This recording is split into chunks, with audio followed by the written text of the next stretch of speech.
Muchas gracias por seguirnos y escucharnos en este cuarto episodio de la segunda temporada del podcast del Faro Educativo Hablemos de Política y Educación. Hoy nos acompaña Eduardo Andere Martínez, especialista en educación comparada. Eduardo Andere es doctor en ciencia política del Colegio de Boston. Estudió una maestría en economía y otra en administración pública en las universidades de Boston y Harvard respectivamente. Estudió la licenciatura en Derecho en la Universidad Iberoamericana. Eduardo es autor de más de 16 libros sobre educación y aprendizajes y un referente en el análisis de políticas educativas comparadas. Para recordar, en los episodios 1, 2 y 3 de esta temporada, conversamos con nuestros invitados Luis Medina Gual, Harvey Sánchez Spencer y Raquel Aguja Sánchez sobre la importancia de la evaluación educativa. Luis y Harvey nos hablaron sobre la evaluación de aprendizajes y Raquel sobre la evaluación que realizaba el Instituto Nacional para la Evaluación de la Educación para mirar el derecho a y en la educación. En el episodio de hoy, Eduardo Andere conversa con nosotros sobre la situación que guardan los aprendizajes en nuestro país y sobre el tipo de información que necesitamos generar en este periodo post-pandemia. Eduardo nos cuenta un poco sobre los resultados de la última aplicación del Programa Internacional de Evaluación de Estudiantes, PISA, por sus siglas en inglés, que se levantó en 2018, antes de la pandemia por COVID-19, y también sobre cómo le fue a México en relación con otros países de la región de América Latina y del mundo. Acompáñenos en esta segunda temporada del podcast del Faro Educativo de la Ibero. Hoy tenemos a un super invitado, al doctor Eduardo Andere Martínez, en este cuarto episodio del podcast del Faro Educativo, nuestra segunda temporada para hablar sobre evaluación educativa. Muchas gracias, Eduardo, por acompañarnos. Voy a presentarte muy rápidamente con nuestros seguidores, seguidoras. Eduardo es analista y escritor en temas de políticas públicas, política educativa, educación comparada y aprendizaje. Es investigador visitante del Colegio de Boston y está afiliado al Centro Regional de Formación Docente e Investigación Educativa en México. Eduardo es doctor en Ciencia Política por el Colegio de Boston, tiene una maestría en Economía y otra en Administración Pública por las Universidades de Boston y Harvard, respectivamente. Su licenciatura fue en Derecho en la Universidad Iberoamericana, donde obtuvo el premio de Economía Banamex, su tesis. Es autor de 16 libros sobre educación y aprendizaje. Menciono 5 de estos, 5 títulos de los 16. El futuro de las escuelas y la formación de maestros. ¿Qué tan adelante va Finlandia? Actualizado a la pandemia. Aprender. Emociones, inteligencia y creatividad. Otro tercer título, democracia, transparencia y educación. Demagogia, corrupción e ignorancia. Otro título, ¿cómo es el aprendizaje en escuelas de clase mundial? Casos de Noruega, Polonia, Japón, Corea del Sur, Shanghái, Islandia, Canadá. Y un quinto título, Finlandia, el éxito en PISA y más allá, comienza en primaria y más atrás. Eduardo es conferencista nacional e internacional, asesor, consejero y autor de varios artículos en revistas especializadas, nacionales e internacionales. Es miembro del SNI, es evaluador internacional para la revista científica European Journal of Teacher Education, colabora como escritor y consejero en el portal Educación Futura y es columnista invitado en el periódico Reforma. La verdad es un placer tenerte, Eduardo. Muchísimas gracias por acompañarnos. Y bueno, pues ahorita en esta temporada queremos hablar de la evaluación educativa que necesitamos en nuestro país.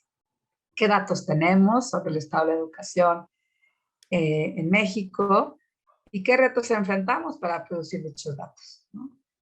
Eres un referente en temas de investigación y evaluación educativa, pues realmente nos da mucho gusto tenerte aquí. Y además haces un análisis en perspectiva comparada, ¿no? Se pones a México en comparación con otros países, eso nos permite aprender, ¿no? Para mí es un referente, así conocí tu trabajo, ¿no? Buscando en otras fuentes, en otros países, buenas prácticas, cómo le han hecho. Entonces, quizá la primera pregunta tendría que ver un poquito con esto, ¿no? Darnos un panorama general de la educación en México, quizá más adelante que nos hablarás un poquito de México en contexto o en perspectiva internacional. Pero ahorita en este momento parece que la pandemia empieza a ceder, ¿no? Pero pues nos deja un panorama muy difícil, ¿no? Entonces, ¿qué sabemos sobre el estado de la educación en México? Tenemos información para hacer un buen diagnóstico de la crisis que atraviesa nuestro país. ¿Qué información crees tú que necesitamos generar? Bienvenido, Eduardo. Muchas gracias, Arcelia, y para mí es un gusto y un honor estar con ustedes en este podcast. Bueno, con relación a la situación de la educación en México, todo depende en el periodo que lo veamos, ¿no? Que si lo vemos con una perspectiva de 60 o 70 años, o si lo vemos con una perspectiva del siglo XXI, los avances educativos en México, digamos, de largo plazo, sin duda tienen que ver con la cobertura. Si vemos la tasa de escolaridad de los mexicanos de 15 años o más, en la década de 1950 y la década de 1960 era alrededor de 2.5, 2.6, que quiere decir que en promedio la población de 15 años o más de edad, que es la población que debió haber terminado con la educación básica, la educación primaria y secundaria en México en esas décadas, el promedio de escolaridad eran de 2 años de primaria y la mitad de tercero de primaria. Según los últimos datos publicados de escolaridad, estamos alrededor de los 10 años de escolaridad. Esa misma población, 70 años después. No tenemos cifras similares para comparar el desempeño educativo, ¿no? Lo que llamaríamos calidad de la educación en un sentido muy amplio, que es bastante más difícil de medir que la cobertura, ¿no? La cobertura es relativamente sencilla de medir. La calidad de la educación, los expertos no se ponen de acuerdo ni siquiera con cuál es el concepto de calidad, ¿no? Y a mí me gusta llamarla más en el sentido de desempeño, ¿no?, que de aprendizaje. Entonces, en desempeño, digamos, no tenemos planeas o escales o enlaces que vayan hacia la mitad del siglo pasado, ¿no?, para comparar desempeño educativo o calidad educativa. Realmente la historia de la medición de la calidad educativa, valga la redundancia, medida por desempeño, pues tenemos escasos 20 años, ¿no?, en México. Primero con el ingreso de México a la OCDE y por lo tanto en la evaluación de las pruebas PISA que empezaron en el año 2000, y luego con la creación del aquel entonces INEE, ahora extinto INEE, que nos dieron, digamos, un elemento, unos factores adicionales para hacer comparaciones más certeras, metodológicamente comparables año tras año tras año. Entonces, esta historia, digamos, reciente de la evaluación en México no nos arroja buenos resultados. Desde el punto de vista de PISA,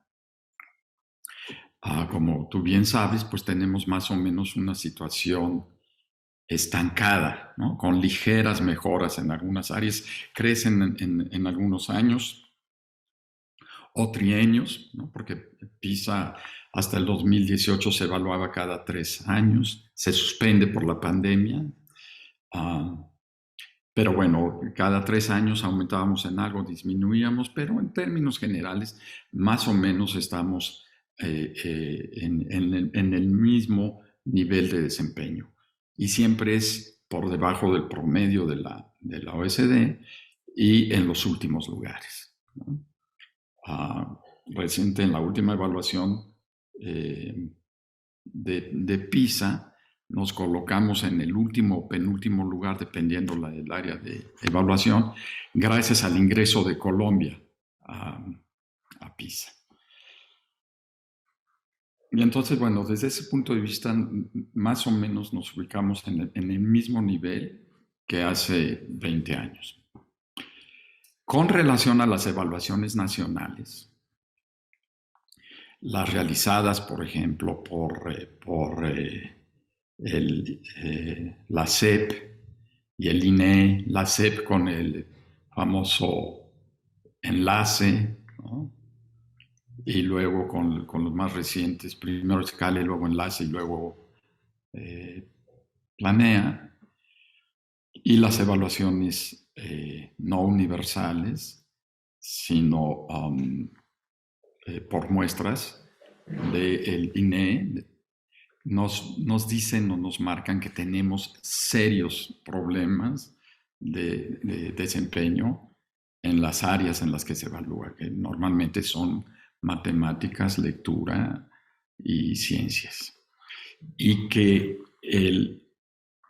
la brecha entre los que más saben y los que menos saben es muy marcada entre las poblaciones que más recursos tienen y menos recursos tienen. Y eso me lleva, digamos, a la segunda parte de tu pregunta de cómo estamos o qué sucede ahora con la pandemia que parece que se convierte en endemia. No tenemos una evaluación, todavía los datos que estamos recibiendo son anecdóticos o evaluaciones realizadas en algunos estados de la República o por algunas organizaciones u organizaciones internacionales, y lo que nos dicen es de serios, importantes o significativos retrocesos en el desempeño.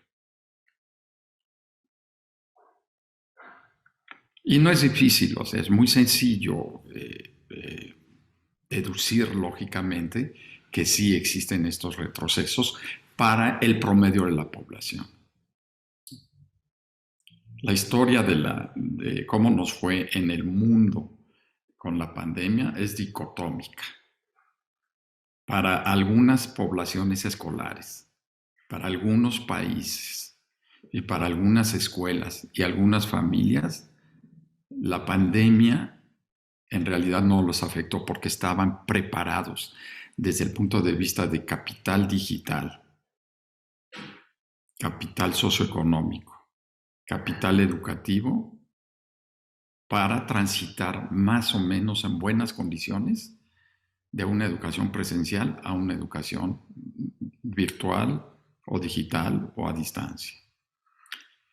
Pero para los países, los sistemas educativos, las escuelas y las familias que no estaban preparados con capital digital, ¿no?, y capital emocional para el manejo de la educación a distancia, obviamente lo que uno esperaría desde un análisis impresionista es una fuerte caída en los aprendizajes, una fuerte caída en el desempeño. Como para el caso de México y Latinoamérica, la mayor parte de la población sin capital digital, socioeducativo y emocional es la mayor parte de la población, bueno, el promedio quiere decir que el promedio, sin duda alguna, disminuirá.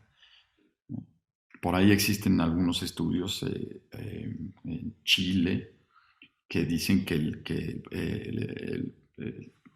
el tamaño, digamos, del retroceso será dependiendo del nivel escolar, ¿no?, dependiendo del sector municipal, sector de escuelas independientes o sector, como ellos les llaman, de escuelas pagadas. puede llegar hasta un año en los aprendizajes esperados de los estudiantes. ¿Cuándo lo vamos a saber? Cuando las instituciones de evaluación educativa en México y en el mundo realicen evaluaciones similares a las que realizaban antes de la pandemia. Ahora que aparentemente todo el mundo ya regresó o está regresando a la educación presencial. Entonces sí, yo espero, desafortunadamente, un retroceso importante en los aprendizajes.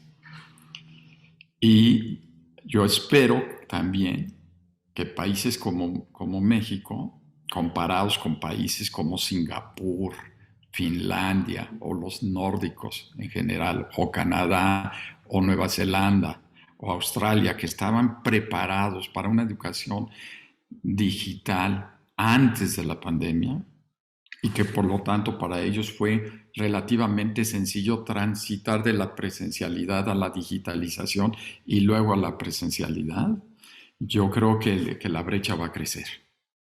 Y eso lo sabremos con PISA, ¿no? Con PISA 2022.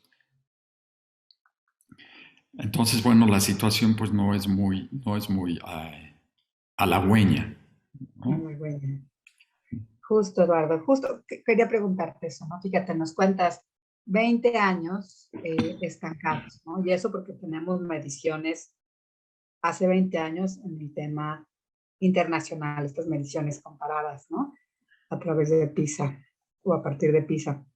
Tenemos otras pruebas también, pero bueno, esta es una prueba internacional que nos permite compararnos no solo con la región, con las pruebas ERCE, ¿no? Sino ya con otros países.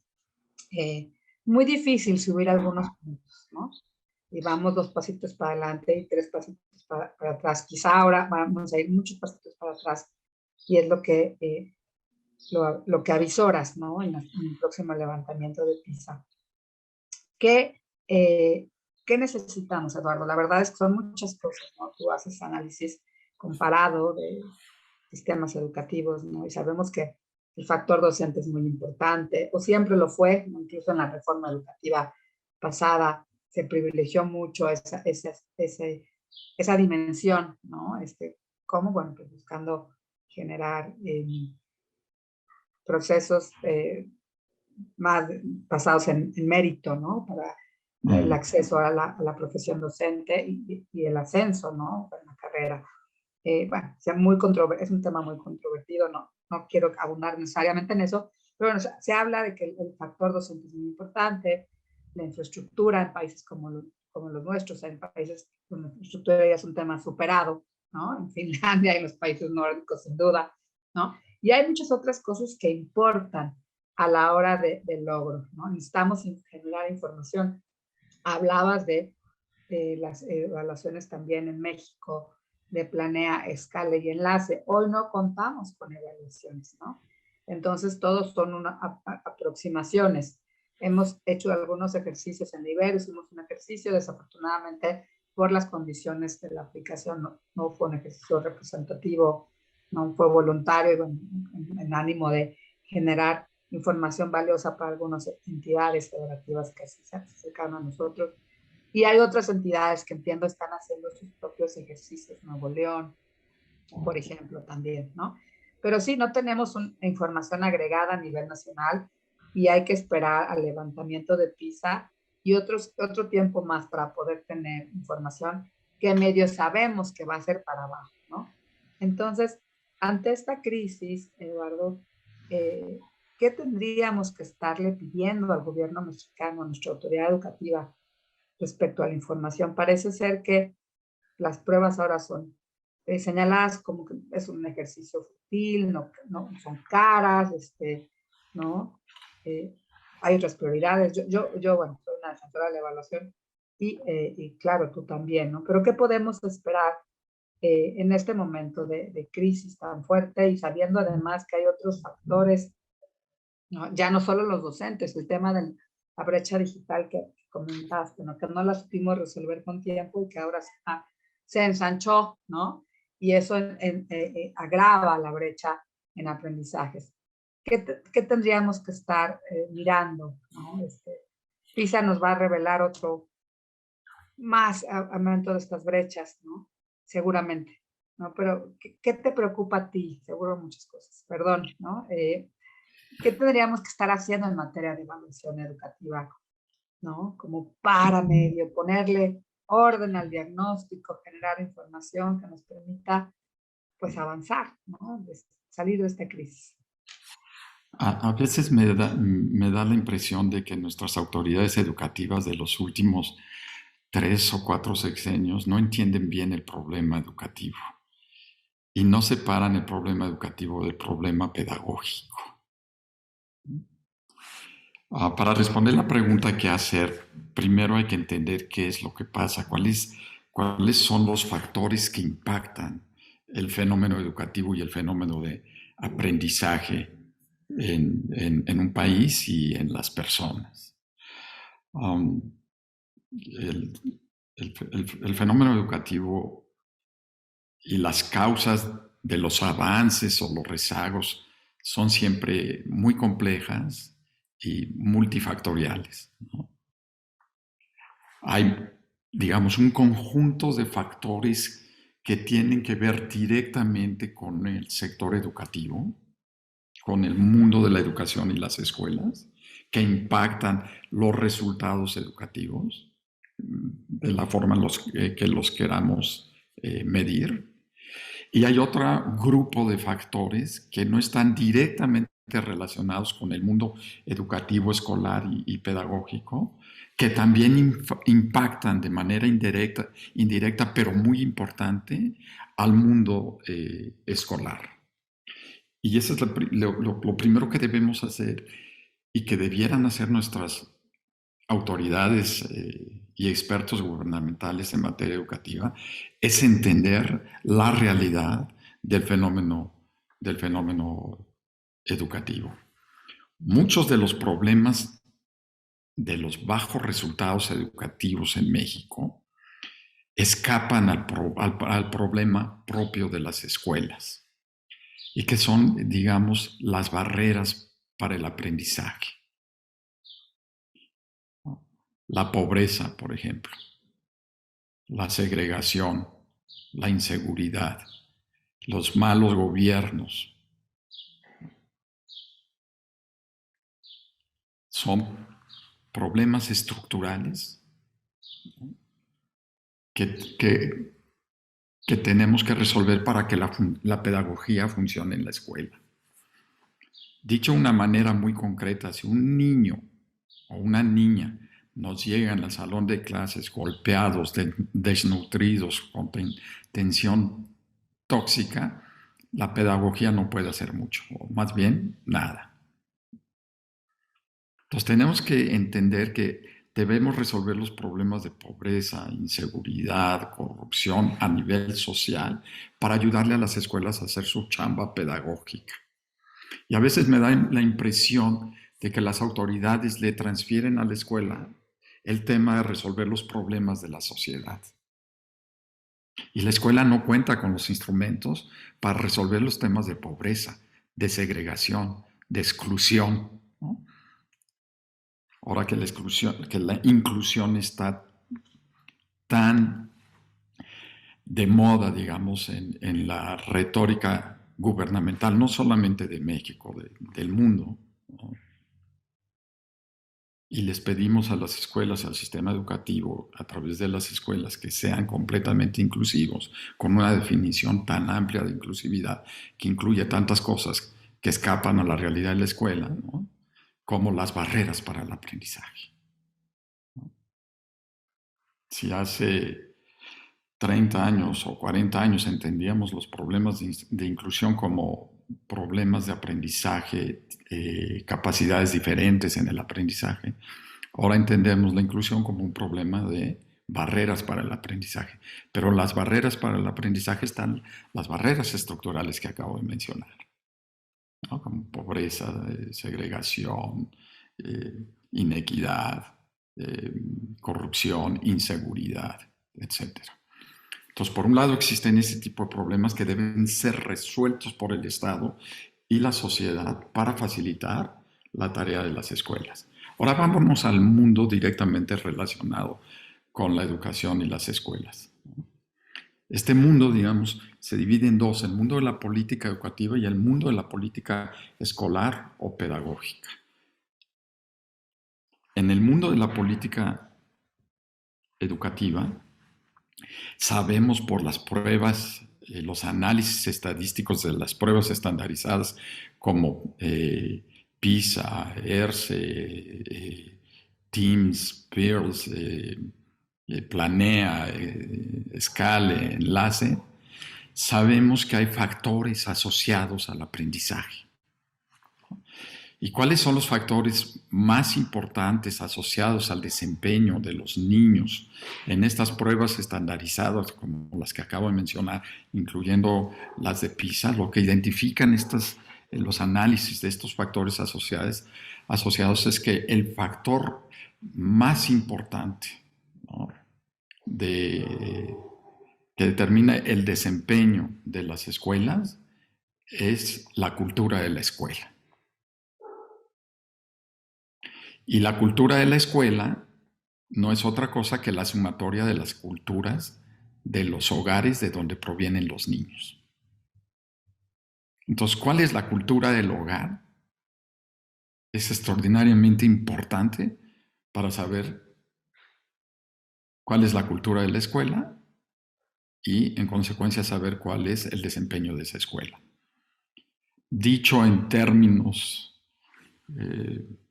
concretos, todos los sistemas educativos del mundo, por lo general, los niños de cierta zona o región o localidad acuden a la escuela de la localidad, lo que se conoce como la escuela de barrio o la escuela de la circunscripción.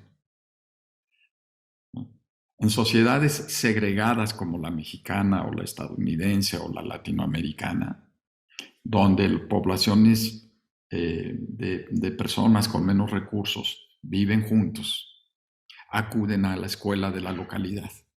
Entonces tú tienes una población con una cultura de los hogares similar, de bajos recursos socioeconómicos y socioeducativos que juntos acuden a una escuela. Todas esas personas forman la cultura de la escuela. Y esos factores van a determinar de manera prioritaria o principalísima los resultados en el desempeño educativo. Por otro lado, tienes otro grupo de escuelas, ¿no?, donde existe selección académica o preselección económica, donde normalmente las poblaciones con mayores recursos económicos se juntan y asisten a una misma escuela. Bueno, la cultura de los hogares de estas poblaciones acuden a la escuela y forman la cultura de la escuela.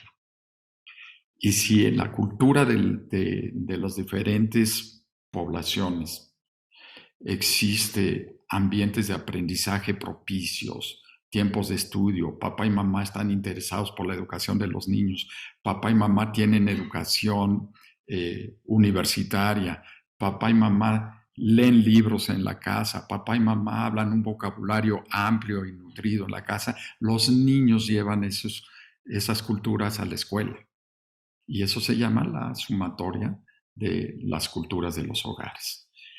En otras palabras, gran parte del resultado de los niños no depende todavía de la pedagogía, depende de las culturas de los hogares.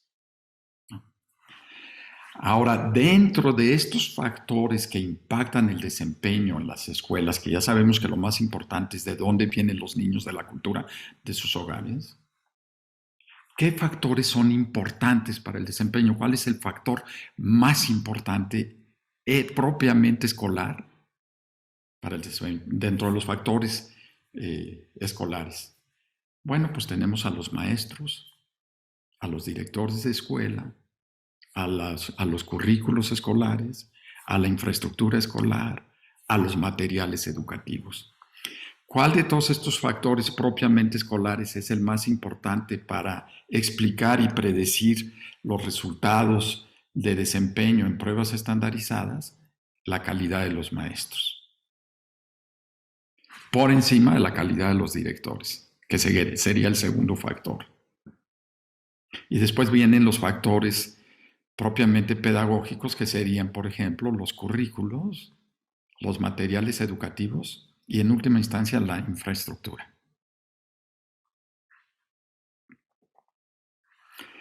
Entonces, tres grandes bloques, ¿no? Las barreras para el aprendizaje, ¿no? Son los pobres educables.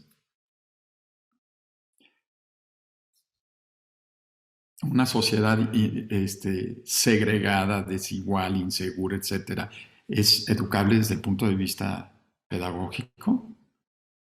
Y ese es todo un tema, un conjunto de problemas que le corresponden al Estado resolver, pero no a la escuela. Luego vienen los otros factores de la cultura de los hogares, en donde el término que más explica la cultura de los hogares es la crianza. Es uno de los elementos medio olvidados, digamos, en todo el análisis de las políticas y los programas educativos. Necesitamos mirar a la crianza. Más que sustituir la crianza con programas de educación inicial y preescolar, es tratar de mejorar la crianza en el lugar donde se da la crianza, que es en el hogar. Entonces necesitamos mucho más trabajo en el mundo de qué está pasando en los hogares de los niños que van a la escuela y cómo podemos influir para que el ambiente de aprendizaje en el hogar, el ambiente de crianza en el hogar sea positivo, para que la pedagogía pueda funcionar cuando los niños van del hogar a la escuela. Y tres son los factores propiamente escolares. Y ahí la apuesta fundamental sería, más que reformar los planes y programas, más que pensar en la infraestructura, etcétera, es en volcar o atender el tema o volcar los recursos al tema de la formación magisterial, la calidad del cuerpo docente. Digamos que el pedagogo es más importante que la pedagogía. El pedagogo puede resolver, el pedagogo puede resolver problemas de un mal currículo, pero un excelente currículo no puede resolver problemas de un mal pedagogo. Y entonces, en lugar de estar pensando en todos estos temas de currículos escolares que varían cada sexenio, tratando como si cada sexenio se inventara la pedagogía y la actividad escolar, ¿no? Que tiene bases científicas mucho más estables que la política educativa, por ejemplo. O sea, más o menos conocemos con certidumbre cuáles son los factores que impactan el aprendizaje de los niños en las escuelas. Más que pensar en eso, lo que realmente debemos estar pensando es cómo fortalecer y cómo crear una nueva generación de maestros. Y la política educativa entonces debe estar enfocada a eso, a tener una nueva y gran generación de maestros. El maestro va a resolver, digamos, los problemas pedagógicos que el currículo no puede resolver y que la autoridad educativa, desde el escritorio de Vasconcelos, tampoco lo puede hacer. Y no con estos giros tan impresionantes. En 2011, el currículo del 2011, de la era de Calderón, digamos, en donde se planteaban como metas para el desempeño educativo alcanzar ciertos puntos de la evaluación de PISA del OECD, de la OCDE. Y ahora ves en los nuevos proyectos de plan y programas educativos que hay una especie como de desprecio a las evaluaciones estandarizadas y a la visión de las organizaciones internacionales como la OECD o el Banco Mundial o la misma UNESCO sobre la tarea educativa, ¿no? Y una especie como de desinterés o desaire por este tipo de evaluaciones. Entonces pasas de un currículo del 2011 que todavía en algunos grados está vigente a un posible currículo para el 22 o el 23, en donde eso que era muy importante ahora es uh, desairado, ¿no? Ahora es completamente negligente, con una visión completamente distinta del mundo. Y en medio pasas por un currículo de Peña, ¿no?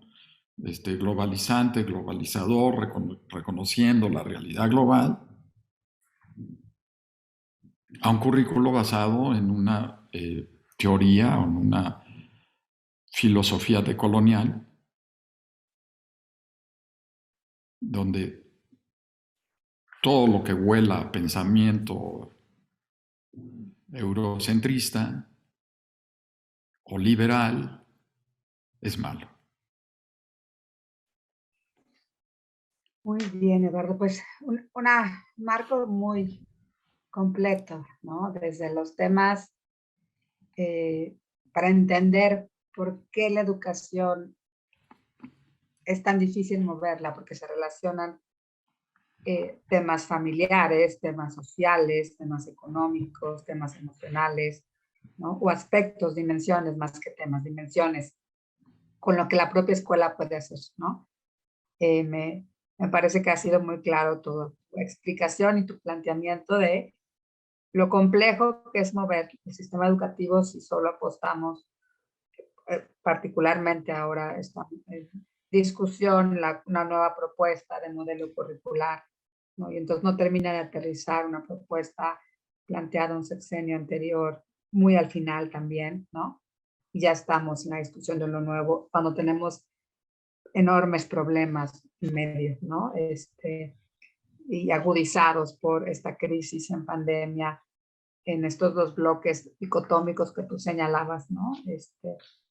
Por países, ¿no? En conjunto, ¿no? Países que lo pudieran hacer mejor por dada su situación económica, social, su sistema educativo, su conectividad, la escolarización de las familias previa a la pandemia y las que no pudieron, ¿no?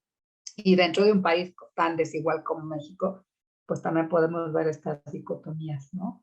Entonces, bueno, pues sí es como muy complejo. Y en esto, para cerrar, bueno, pues la evaluación tiene siempre un sentido de arrojar luz en justamente decirnos de qué tamaño es el problema, de qué tamaño es la pérdida, ¿no? ¿Qué factores importan más, ¿no? ¿Dónde deberíamos de apostar nuestros esfuerzos, nuestro presupuesto educativo, ¿no? En un ejercicio de planeación a partir de información y datos, ¿no? Y desafortunadamente estamos atravesando un periodo muy complejo en este país, no solo por la pandemia, sino por desaparición de instituciones como el INEE, que lo hemos comentado con otros invitados aquí en el podcast, ¿no? Pero también porque no hay certeza, ¿no? Respecto a la recogida de información, la medición de aprendizajes, ¿no? La evaluación de escuelas, la evaluación del currículo, la evaluación de la política, ¿no?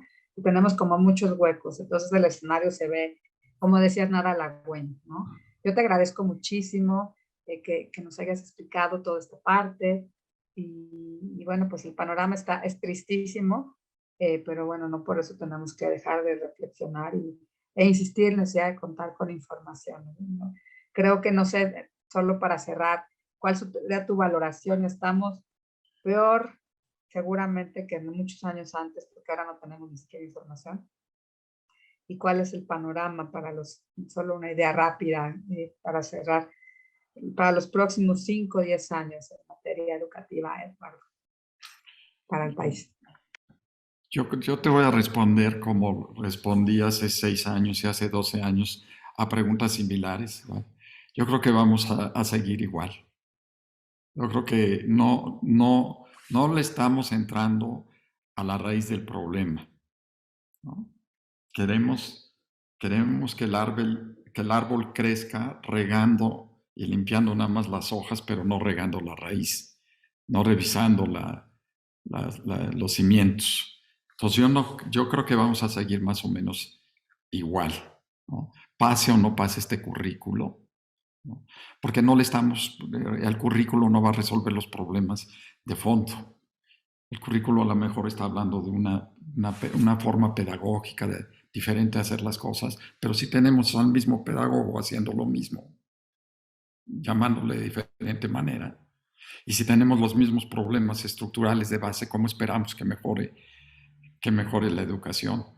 Si seguimos centralizando las decisiones de la política educativa en un país tan diverso, tan grande, y diverso culturalmente, rico y diverso culturalmente, ¿no?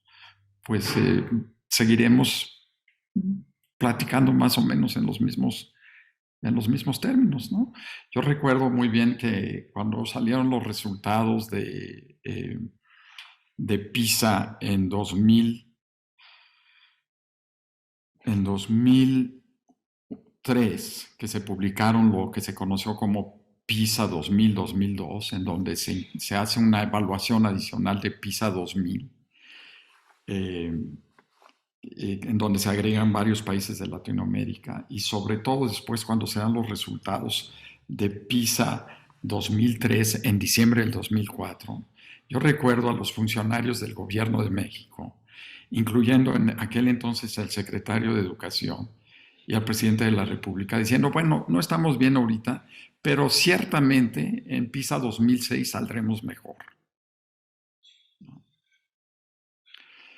Y yo recuerdo también la redacción de los proyectos del currículo del 2011, que hablábamos de que íbamos a alcanzar ciertos niveles de 10% por encima de los puntos de PISA hacia el final del sexenio. Y la verdad es que no es cierto, porque no estamos mirando a los temas profundos, que es de los temas que platicamos en los 2 bloques anteriores, ¿no?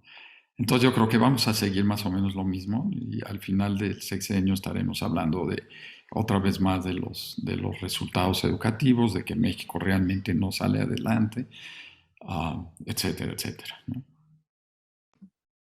Pues sí, Eduardo, desafortunadamente sí, ¿no? Desafortunadamente el panorama no es halagüeño, no ha sido en los últimos años y no pinta, ¿no? Para hacerlo si no tocamos los temas de fondo. Yo te agradezco muchísimo esta charla y esta explicación, toda la discusión que nos muestra, bueno, lo complejo que es mover un poquito la educación, ¿no?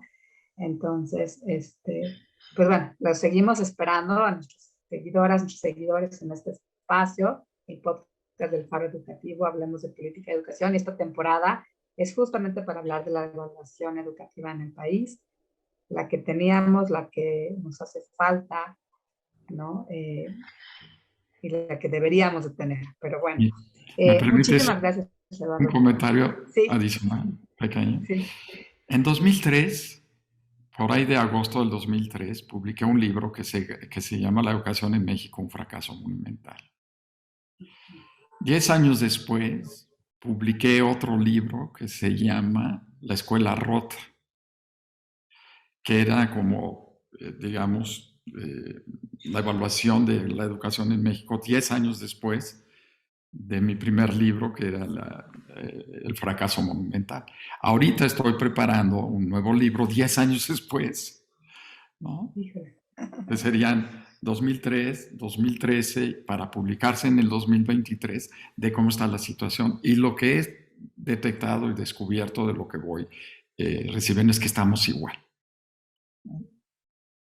de que como más o menos estancados vamos, y ni para adelante ni para atrás, y quizá un poquito para atrás, incluso, sí, ¿no? quizá Por el un tema poquito de para atrás ¿no? porque tanto el gobierno de Peña como el gobierno de AMLO han centralizado todavía más las decisiones de política educativa.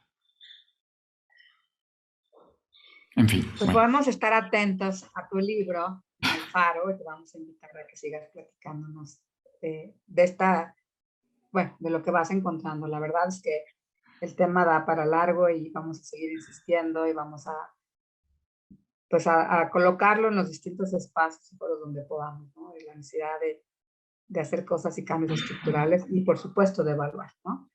Ujú. Bueno, Dardo, pues mil gracias otra Gracias. vez. Gracias a ti.